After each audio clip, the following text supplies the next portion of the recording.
Euglena एक protozoan जंतु है जिसमें क्लोरोप्लास्ट पाया जाता है और फ्लैजेला भी पाए जाते हैं। क्योंकि क्लोरोप्लास्ट पाया जाता है इसलिए इसको प्लांट श्रेणी में भी सम्मिलित किया गया है, क्योंकि अपना भोजन खुद बनाता है। लेकिन प्रकाश की अनुपस्थिति में ये यानी डार्क में हेटरोट्रोपिक हैबिट भी दर्शाता है। इसके अलावा इसमें कसाब पाए जाते हैं जो लोकोमोटिव ऑर्गेनेल्स हैं। क्योंकि कसाब की उपस्थिति और हेटरोट्रोपिक हैबिट के कारण इसको एनिमल्स में भी सम्मिलित किया जाता है। तो आज हम यूग्लिना की हैबिटाट, स्ट्रक्चर और रिप्रोडक्शन के बारे में सामान्य चर्चा करेंगे। यूग्लिना विरिडिस एक ग्रीक भाषा का शब्द है जो ग्रीक शब्दों ईयू, ग्लेन एंड विरिडिस से मिलकर बना है। क्योंकि यहाँ मैं बता देना चाहता हूँ विरिडिस क्या है, स्पीसीज, यूग्लिना जीनस। तो जीनस यूग्लिना ग्रीक भाषा के दो शब्दों ईयू और ग्लेन से मिलकर बना है। ईयू का अर्थ है ट्रू एंड ग्लेन का अर्थ है आई बाल या आई प्यूपिल। यूग्लिना की जो प्रजाति जिसके बारे में अपन बात कर रहे हैं, यहाँ चर्चा करेंगे, वो है विरिडिस। और विरिडिस का अर्थ है ग्रीन। तो यूग्लिना विरिडिस जो है देखने में हरे रंग का एक कोश के जीव होता है और इसमें नेत्र जैसा फोटो रिसेप्टर पाया जाता है।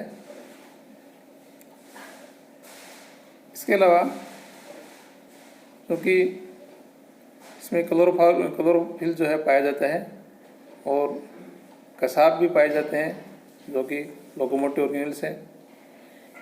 इस कारण से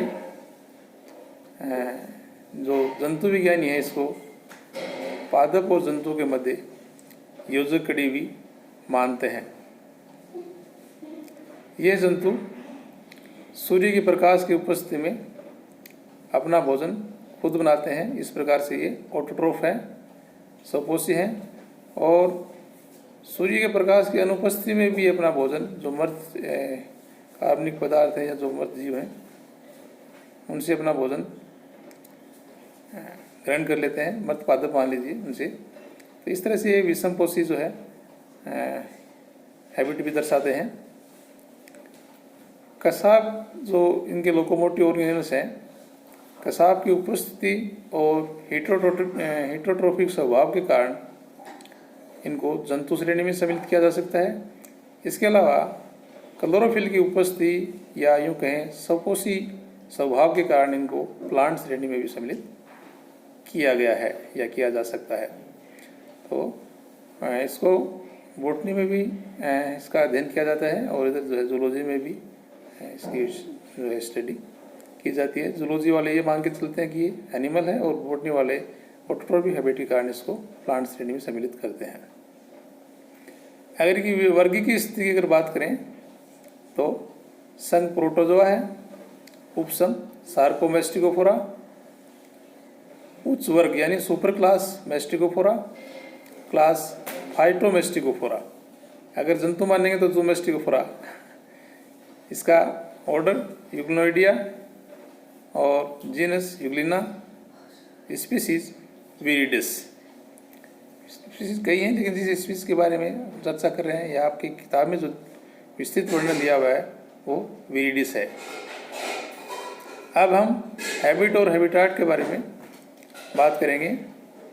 ये जंतु एकल और मुक्त जीवी होता है जो मुख्यतः सौ जल के स्रोतों में पाया जाता है। यह पहले भी बात की थी, ये कसाब युक्त प्राणी है, जीव है, यानी इसमें फ्लैजेला पाए जाते हैं। तो सौ जल के जो स्रोत हैं जैसे तालाब है या खाइयाँ हैं या छोटी छोटी तलियाँ हैं जहाँ पर जल जो है धीमी गति से प्रवाहित होता है और वहाँ पर वनस्पति जात या नाइट्रोजन की मात्रा अधिक होती है, ऐसे स्थानों पर ये मुख्यतः पाया जाता है।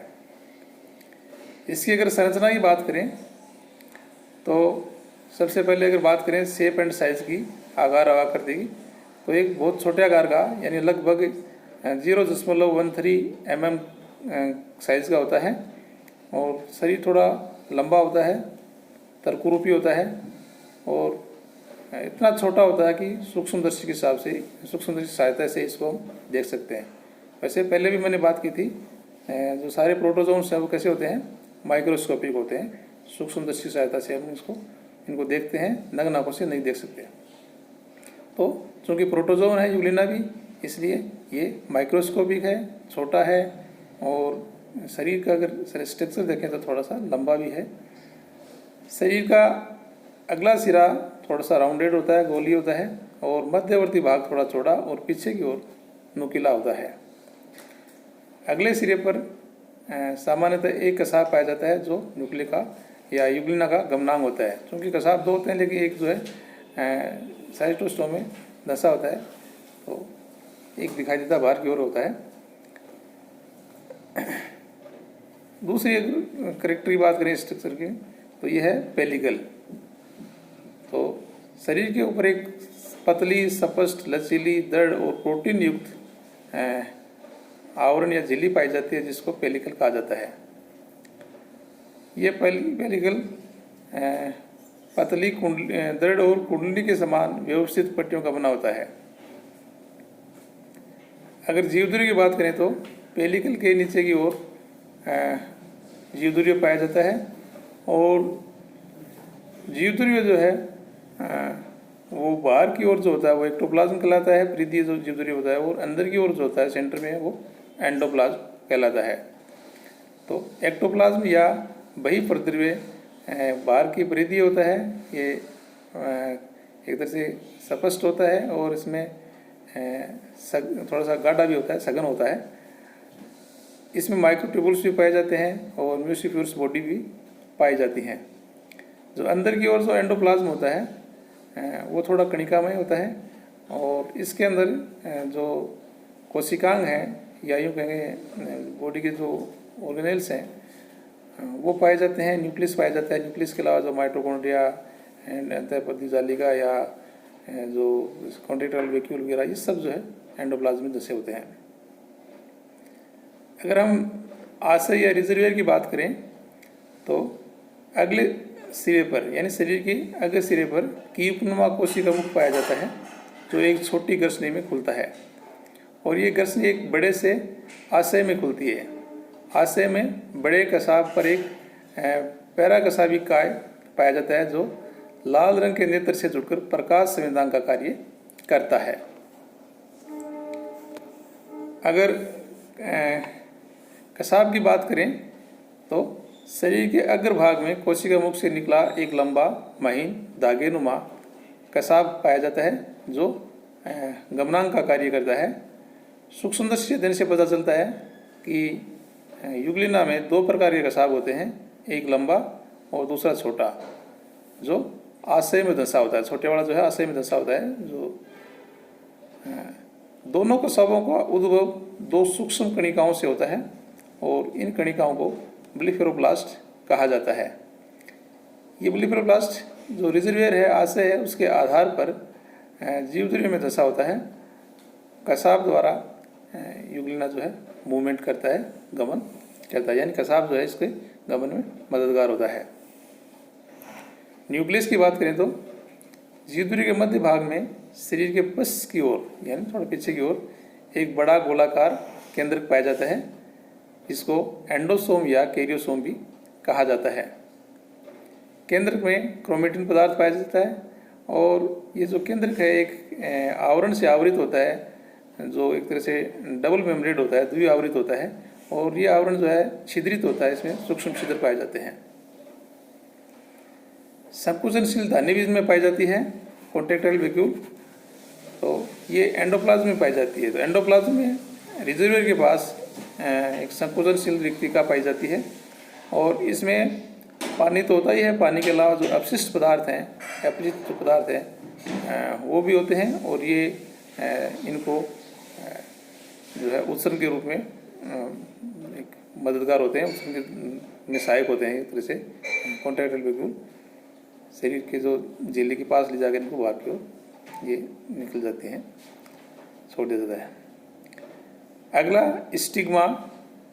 रिजर्वेयर के पास ही संकुचनशील रिक्तिका की दूसरी ओर एक कपनुमा संरचना, एक लाल वर्ण का एक स्पॉट पाया जाता है, लाल रंग का, तो वो स्टिग्मा।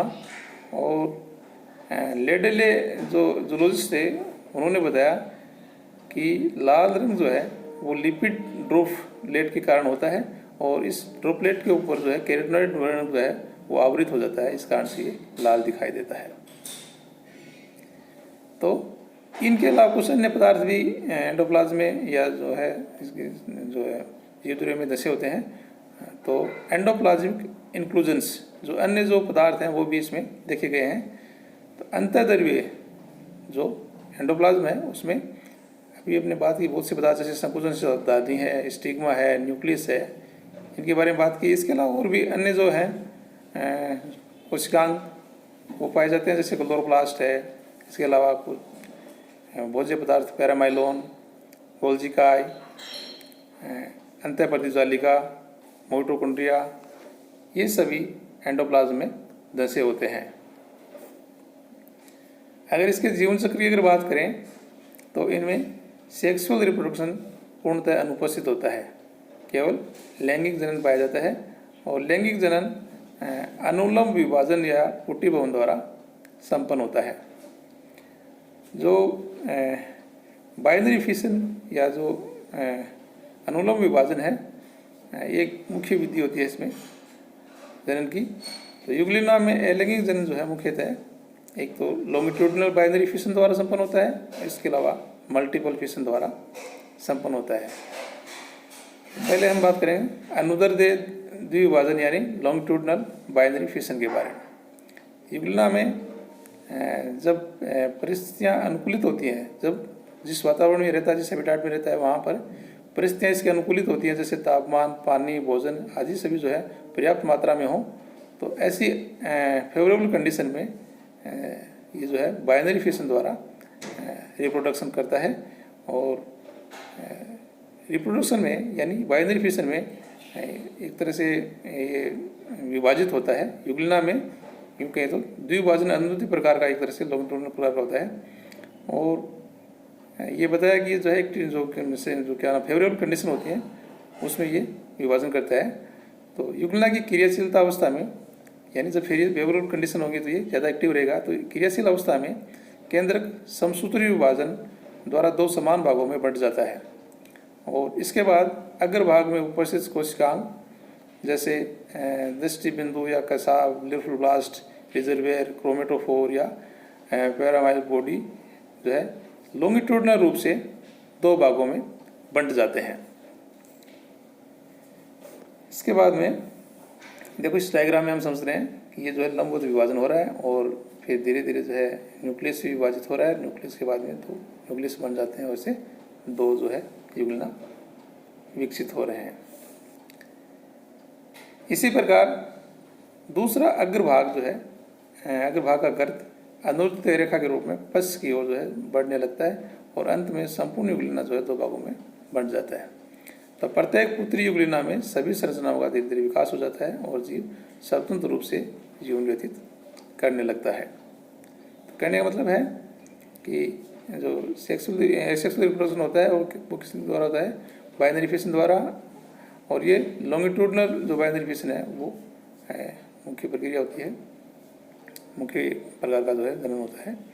दूसरा जो इनमें देखा गया है अलैंगिक जनन वो है मल्टीपल फिशन द्वारा। तो ये प्रतिकूल परिस्थितियों में होता है और लॉन्गिट्यूडिनल बाइनरी फिशन होता है अनुकूल परिस्थितियों में। तो मल्टीपल फिशन प्रतिकूल परिस्थितियों में जब युग्लिना अधिक सक्रिय नहीं रहता, ये सुस्त होता है एक तरह से, तो बहुविभाजन द्वारा यानी मल्टीपल फिशन द्वारा विभाजित होता है। इस अवस्था में युग्लिना पुष्टिभूत होकर इंसिस्ट होकर बहुविभाजन करता है। इस समय युग्लिना अपना कसाब जो है वो गिरा देता है और इसकी जो आकृति है वो गोलाकार हो जाती है, ये गोल हो जाता है। इस कंडीशन में यानी जब सुस्त होता है, ये फ्लैजेला जो है वो गिरा दिया और शरीर जो है गोलाकार हो गया, इस स्थिति में युगुलना अपना कसाब गिराने के बाद में जब राउंडेड हो जाता है तो अपने चारों तरफ एक तरह से श्लेष्मा का सेक्रेशन करता है और इस तरह से श्लेष्मा की पुट्टी जो है वो उसके चारों ओर एक आवरण बन जाता है। तो ये जो पुट्टी है ये म्यूकोफोर्स जो बॉडीज हैं वो सीक्रेट करती हैं। यहाँ पर हम देख रहे हैं 1 से 2, 2 से 4 इस तरह से। अब इसके अंदर ही एक के बाद एक कई जो है अनुदैर्ध्य विभाजन होते हैं और लगभग 16 से 32 प्रोजेनी है वो बन जाती हैं, जो सभी श्लेष्मिक पिंड में घिरे रहते हैं या उसमें धसे रहते हैं, शिस्ट में ही रहते हैं। तो इस अवस्था को पाल्मिलावस्था भी कहते हैं और अनुकूल परिस्थिति आने पर ये पुट्टी टूट जाती है और संतति युगलिना जो डॉटर प्रोजेनी है वो फ्री हो जाती है, मुक्त हो जाती है और इनके साथ इनमें कसाब और जो है इनका पुनर्निर्माण शुरू हो जाता है और ये जो है पुनः स्वतंत्र रूप से अपना जीवन व्यतीत करने लगते हैं। तो इस प्रकार से युगलिना में अपना जीवन चक्र जो है चलता रहता है। कहने का मतलब है कि युगलिना में जो है अलैंगिक जन्म पाया जाता है और longitudinal fission, longitudinal binary fission और मल्टीपल फिशन द्वारा ये विभाजित होते हैं। Thank you.